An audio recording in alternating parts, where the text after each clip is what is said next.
I travel a lot for work, mostly late night.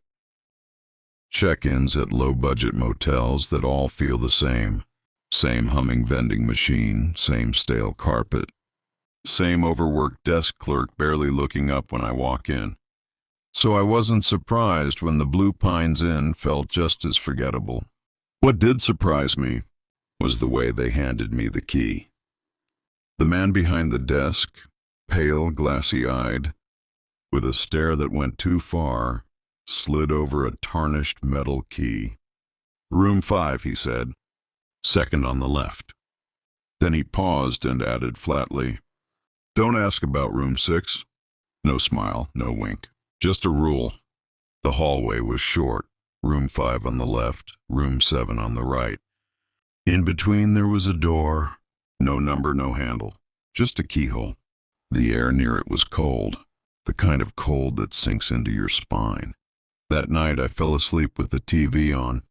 Local news static, barely audible. At 2:11 a.m. I woke up, not from a dream, from knocking. Not at the door, from the wall. 3 slow knocks.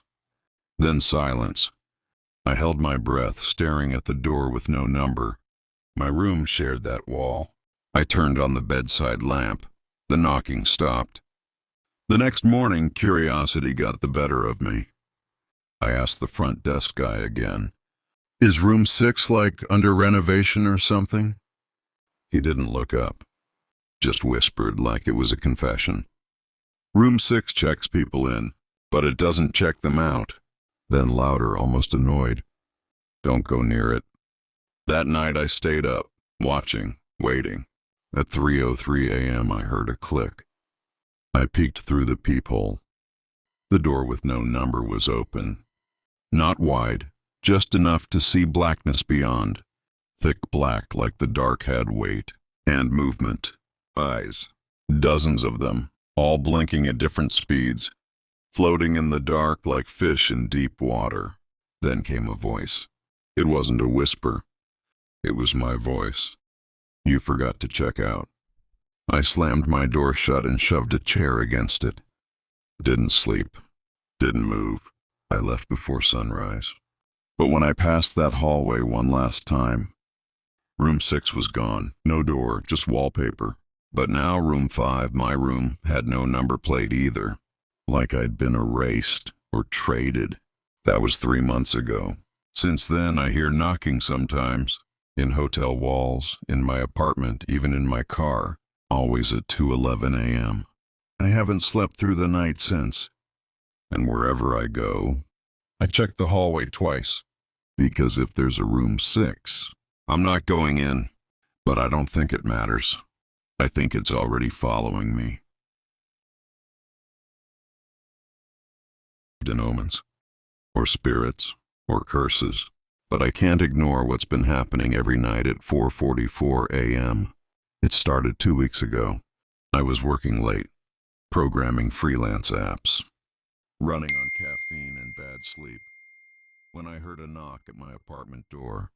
4:44 a.m. 3 slow knocks. Not loud, but deliberate. I live on the 10th floor. No neighbors nearby. No reason anyone would be visiting at that hour. When I checked the peephole, no one was there. I figured it was a prank. Until it happened again. And again. Every single night. Always at exactly 4:44. At first, I tried to ignore it. Earplugs, white noise, even sleeping on the couch. But then things changed. I started waking up 1 minute before the knock. Every time. Heart pounding. Eyes open. Like something was watching me. One night I decided to stay up and record it. I pointed my phone at the door and waited. At exactly 4:44, the knocks came. My phone buzzed and recording complete. I played it back immediately. No knocks, just static, and a faint voice whispering under the hiss. "Let me in." I've been so patient. I stopped sleeping, stopped eating. I covered the peephole, pushed furniture against the door, even considered checking into a hotel. But at 4:44, the knocking returned, this time louder. more urgent. And now it wasn't just knocking. The lights would flicker. The shadows in the hallway would shift, too long, too sharp, and the temperature would drop, like a window had been opened to a dead winter. Desperate, I asked the building manager if anyone else had complained. He stared at me for a long time, then said quietly, "You live in 1003, right?" I nodded. He exhaled. "Don't open the door."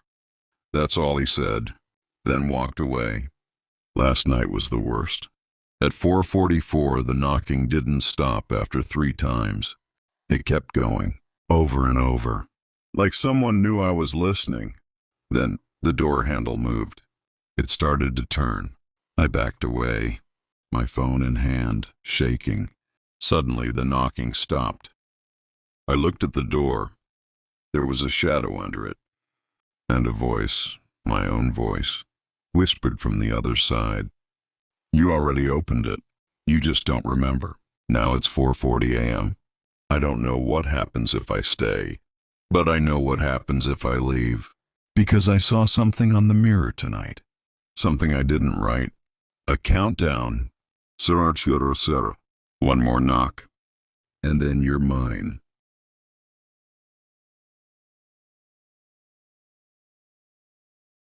I live alone. That statement used to feel comforting, a declaration of independence. Now, it feels like a lie I tell myself just to keep breathing. It started a month ago when I bought a vintage armchair from a yard sale. Velvet green, high-backed, carved wooden legs. The kind of thing that gives a room character. I put it in the corner of my living room. Perfect for reading. Except, I never sat in it. Every time I looked at it, I felt like someone else already was. The first time I noticed something wrong, I had just returned from the grocery store. I walked in and saw the chair turned slightly, as if someone had just stood up. I thought maybe I bumped it earlier, but then I saw the indentation. Fresh, deep, warm, like someone had been sitting there for hours. That night, I left the lamp on in the living room. At 2:17 a.m., I heard a soft creak, the kind wood makes under shifting weight. I crept out of bed, heart thudding. The living room was cold, too cold, and the chair was facing the hallway, facing me. I didn't sleep the rest of the night. I tried everything after that, moving the chair, covering it, even facing it toward the wall. But every morning it was back to where I'd first placed it, always slightly angled toward the hallway, always waiting. One night I set up a camera, hit record, left the room. At 2:17 a.m. the footage cut out. Just static.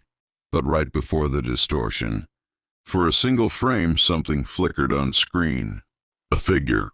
Pale, thin, long black hair hanging down the front. Sitting in the chair, just staring. I deleted the video. I didn't want proof. I wanted peace. But peace never came. Now every night at 2:17 she sits in the chair. I don't see her, not directly, but the air grows dense. The shadows stretch long. And sometimes I hear her humming. A song I've never heard. Low, melancholy, like something that used to be human. 2 days ago I came home from work and found a photo on my kitchen table. An old Polaroid. It was a picture of my living room.